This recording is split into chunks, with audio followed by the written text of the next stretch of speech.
सैनिक, माय मोगाचो नमस्कार.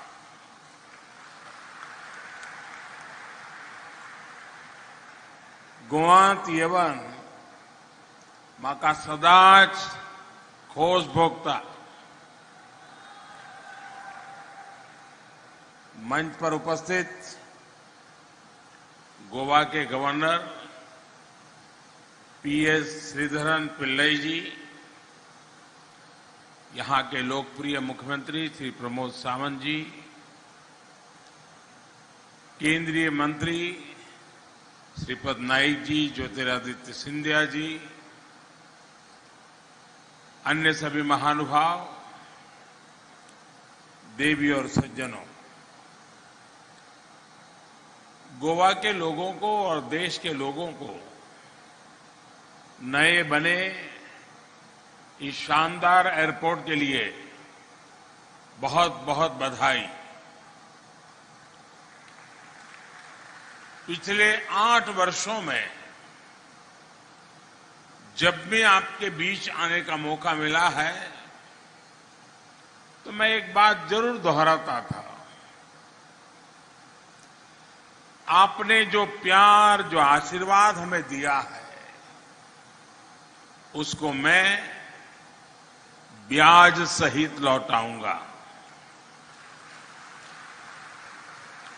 विकास करके लौटाऊंगा. ये आधुनिक एयरपोर्ट टर्मिनल उसी स्नेह को लौटाने का एक प्रयास है.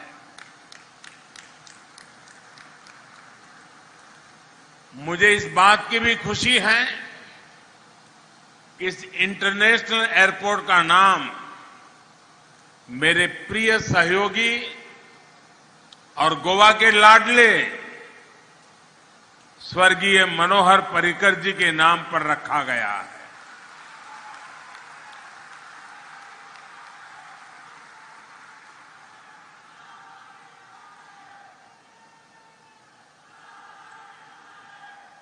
अब मनोहर इंटरनेशनल एयरपोर्ट के नाम के माध्यम से पर्रिकर जी का नाम यहां आने जाने वाले हर व्यक्ति की स्मृति में रहेगा. साथियों, हमारे देश में इंफ्रास्ट्रक्चर को लेकर दशकों तक जो अप्रोच रही, उसमें सरकारों द्वारा लोगों की जरूरत से ज्यादा वोट बैंक को प्राथमिकता दी गई. इस वजह से अक्सर ऐसी परियोजनाओं पर भी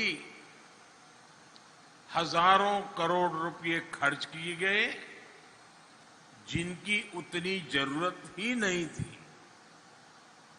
और इसी वजह से अक्सर जहां इंफ्रास्ट्रक्चर लोगों के लिए जरूरी होता था, उसे नजरअंदाज कर दिया जाता था.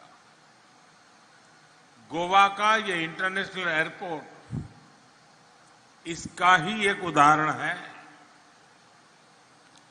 गोवा वासियों की ही नहीं, बल्कि देश भर के लोगों की ये बहुत पुरानी मांग थी कि यहां एक एयरपोर्ट से काम नहीं चल रहा है.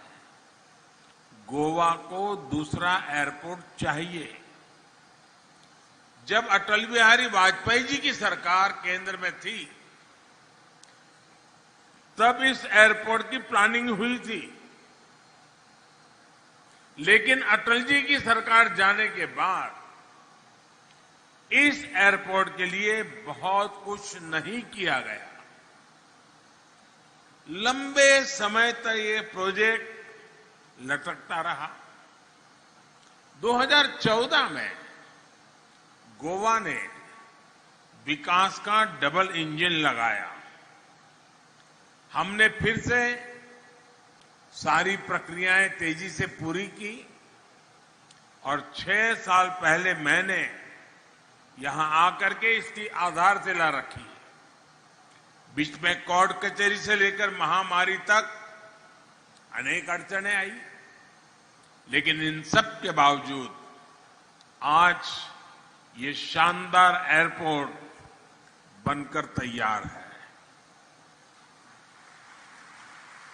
अभी यहां साल में करीब 40 लाख यात्रियों को हैंडल करने की सुविधा है। आने वाले समय में ये क्षमता 3.5 करोड़ तक पहुंच सकती है। इस एयरपोर्ट से निश्चित रूप से पर्यटन को बहुत लाभ होगा।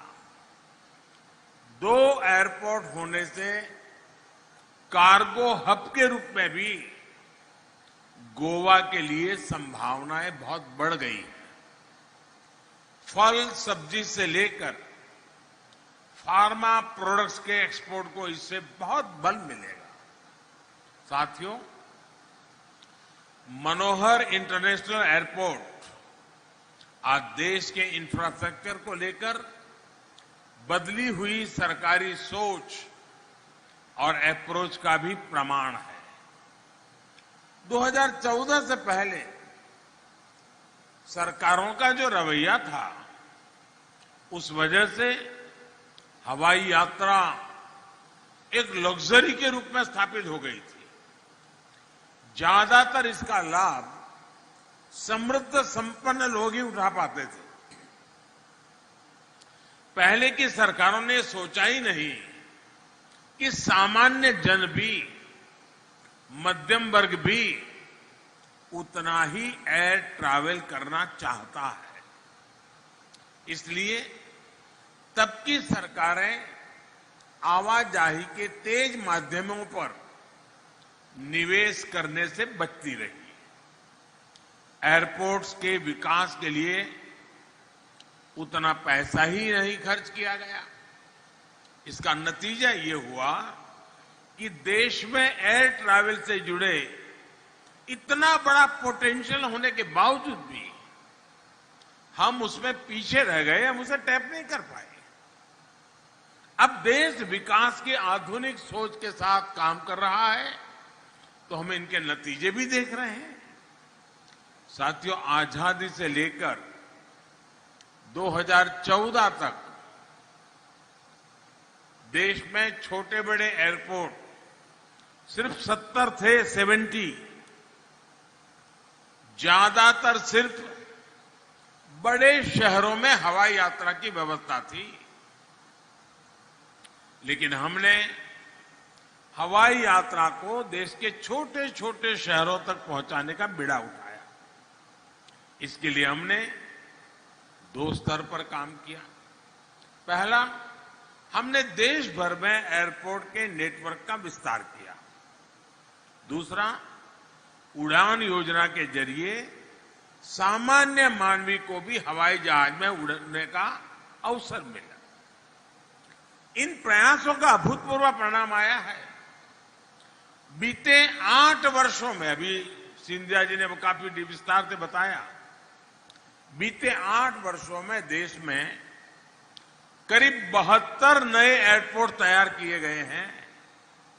अब सोचिए, आजादी के बाद 70 साल में 70 के आसपास एयरपोर्ट, और इन दिनों 7-8 साल में नए और 70 एयरपोर्ट।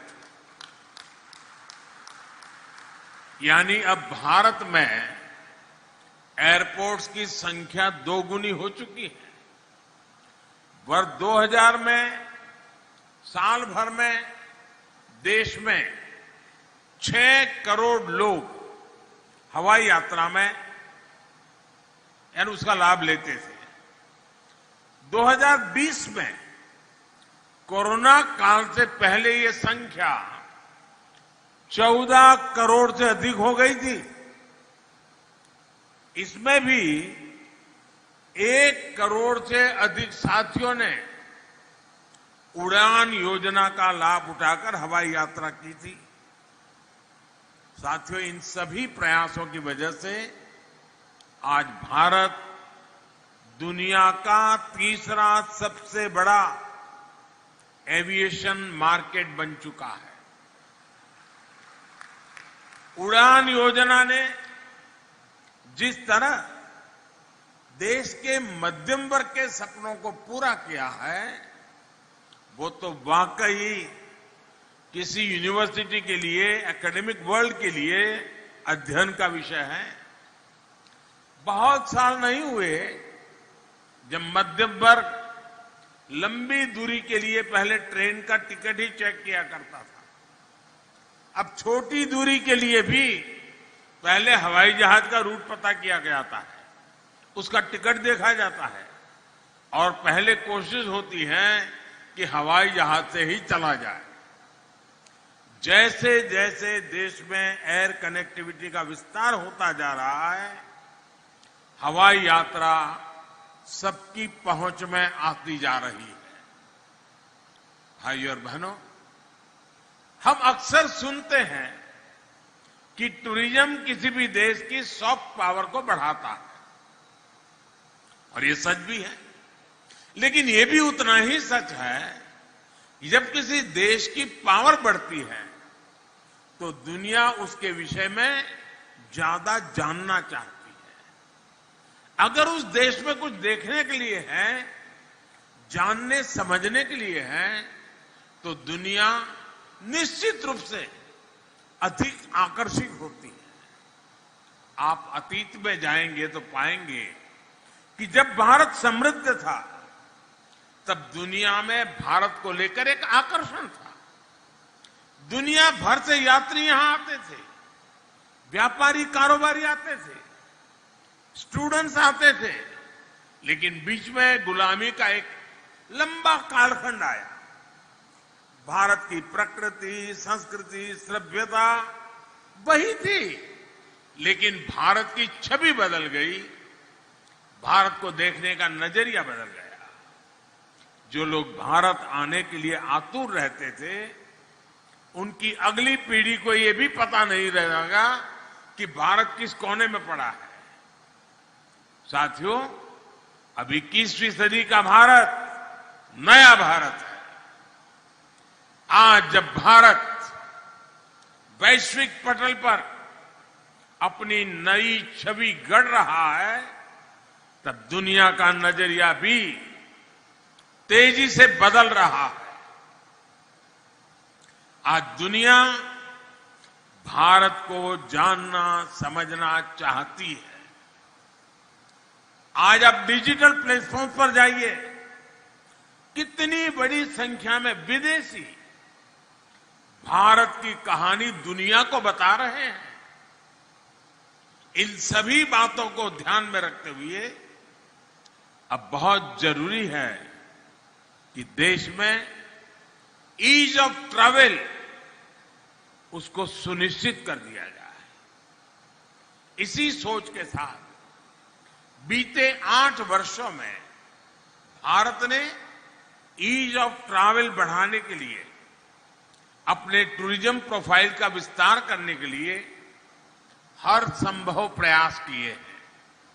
आप देखेंगे कि हमने वीजा की प्रक्रिया को आसान किया, वीजा ऑन अराइवल की सुविधाओं को बढ़ाया, हमने आधुनिक इंफ्रास्ट्रक्चर और लास्ट माइल कनेक्टिविटी पर फोकस किया। एयर कनेक्टिविटी के साथ ही digital connectivity, mobile connectivity, railway connectivity, हम सभी पर ध्यान दे रहे हैं। आज रेलवे से अधिकतर टूरिस्ट डेस्टिनेशन जुड़ रहे हैं। तेजस और वंदे भारत एक्सप्रेस जैसी आधुनिक ट्रेनों रेलवे का हिस्सा बन रही हैं। विस्टाडोम कोच, वो ट्रेनें पर्यटकों के अनुभव का विस्तार कर रही है। इन सभी प्रयासों का असर भी हम निरंतर अनुभव कर रहे हैं। साल 2015 में देश में डोमेस्टिक टूरिस्ट की संख्या 14 करोड़ थी।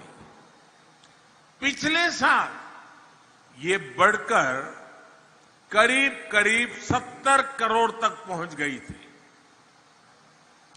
अब कोरोना के बाद देश और दुनिया भर से टूरिज्म बहुत तेजी से बढ़ रहा है। गोवा जैसा टूरिस्ट डेस्टिनेशन में सबसे पहले वैक्सीन लगाने के फैसले का भी लाभ गोवा को मिल रहा है और इसलिए मैं प्रमोद जी और उनकी टीम को बधाई देता हूं। और साथियों, हम सभी जानते हैं कि टूरिज्म में रोजगार, स्वरोजगार की सबसे ज्यादा संभावनाएं हैं। पर्यटन से हर कोई कमाता है, ये सबको अवसर देता है और गोवा वालों को समझाने की जरूरत नहीं है। इसलिए डबल इंजन की सरकार पर्यटन पर इतना बल दे रही है, कनेक्टिविटी के हर माध्यम को सशक्त कर रही है। यहां गोवा में भी 2014 के बाद से हाईवे से जुड़े प्रोजेक्ट पर 10,000 करोड़ रुपए से अधिक का निवेश हो चुका है। गोवा में ट्रैफिक की समस्या को कम करने के लिए भी लगातार काम किया जा रहा है। कोंकण रेलवे का बिजलीकरण होने से भी गोवा को बहुत लाभ हुआ है। साथियों, कनेक्टिविटी के इन प्रयासों के साथ ही सरकार का जोर हेरिटेज टूरिज्म को प्रमोट करने पर भी है। हमारी जो धरोहरें हैं, उनके रखरखाव, उनकी कनेक्टिविटी और वहां सुविधाओं के निर्माण पर बल दिया है। गोवा में ऐतिहासिक अगोड़ा जेल कॉम्प्लेक्स म्यूजियम का विकास भी इसका उदाहरण है। आधुनिक टेक्नोलॉजी का उपयोग करते हुए हम देश भर में अपनी धरोहरों को और आकर्षक बना रहे हैं।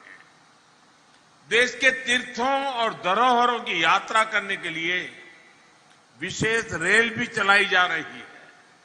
साथियों, वैसे मैं आज गोवा सरकार की एक और बात के लिए सराहना करना चाहता हूं।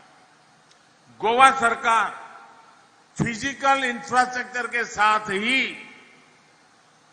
सोशल इंफ्रास्ट्रक्चर पर भी उतना ही बल दे रही है। गोवा में ईज ऑफ लिविंग बढ़े, यहां पर कोई भी व्यक्ति सरकारी योजनाओं के लाभ से वंचित ना रहे, इस दिशा में स्वयंपूर्ण गोवा अभियान बहुत सफल रहा है, बहुत अच्छा काम किया गया है।